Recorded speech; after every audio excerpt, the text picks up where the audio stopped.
10वीं संस्कृत का निबंध जिसका अध्ययन आज करने जा रहे हैं। निबंध है महाकवि कालिदास। महाकवि कालिदास का निबंध है। कविकुल शिरोमणि महाकविः कालिदासः संस्कृत भाषायाः श्रेष्ठतमः कविः अस्ति। मतलब कविकुल शिरोमणि महाकवि कालिदास संस्कृत भाषा के श्रेष्ठ कवि थे। सह नाटककारः महाकाव्य प्रणेता गीतिकाव्यकर्ता अर्थात खंडकाव्यकर्ता च आसीत्। वे नाटककार महाकाव्य के प्रणेता थे और गीतिकाव्यकर्ता यानी कि खंडकाव्य के भी कर्ता थे। तस्य प्रमुखः ग्रंथः सन्ति यथा उनके प्रमुख ग्रंथ थे त्रीणि नाटकानि। 3 नाटक थे उनके। कौन कौन से? मालविकाग्निमित्रम, विक्रमोर्वशीयम, अभिज्ञान शाकुंतलम च। उनके 3 नाटक थे मालविकाग्निमित्रम, विक्रमोर्वशीयम, अभिज्ञान शाकुंतलम। उनके महाकाव्य थे। कितने महाकाव्य थे? 2 महाकाव्य द्वयम यानी कि 2 महाकाव्य थे।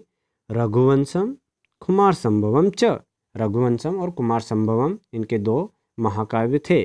2 इनके खंडकाव्य भी थे। गीतिकाव्य द्वयम मेघदूतम ऋतुसंहारम च। मेघदूतम और ऋतुसंहारम इनके 2 गीतिकाव्य थे। कालिदासस्य लोकप्रियतायाः कारणं तस्य प्रसाद गुणयुक्ता ललिता शैली अस्ति। कालिदास लोकप्रियता के कारण उनकी जो प्रसाद गुणयुक्त थी ललित शैली थी। उनकी जो प्रसाद गुणयुक्ता की शैली थी वो कैसी थी? ललित शैली थी। कालिदासस्य प्रकृति चित्रणम अतीव रम्यम अस्ति। कालिदास ने प्रकृति का चित्रण बहुत ही सुंदर तरीके से किया है। चरित्र चित्रणे कालिदासः अतीव पटुः अस्ति। उनके चरित्र का जो चित्रण है वो बहुत ही पटु है। कालिदासः महाराज विक्रमादित्यस्य सभाकविः आसीत्। कालिदास जी जो थे वो महाराज विक्रमादित्य जो थे उनके सभाकवि थे। अनुमीयते यत्तस्य जन्मभूमि उज्जयिनी आसीत्।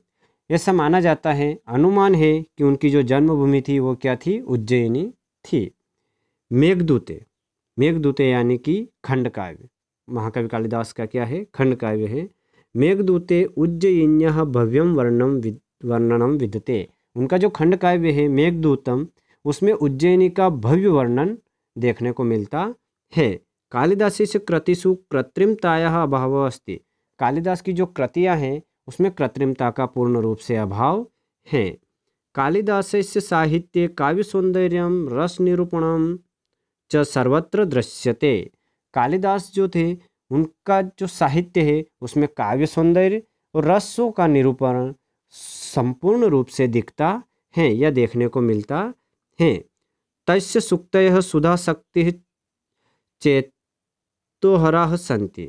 जो कालिदास जी थे उनकी सूक्तियाँ सुधा शक्ति पूरा तरह से मिलती हैं। कालिदासस्य उपमा प्रयोगः अपूर्वः अतः साधुच्यते। कालिदास की उपमा जो है वो पूर्ण रूप से देखने को मिलती हैं। अतः साधुच्यते इसलिए कहा जाता है उपमा कालिदासस्य, उपमा कालिदासस्य। धन्यवाद। इस निबंध को आपको अच्छी तरीके से याद करना है।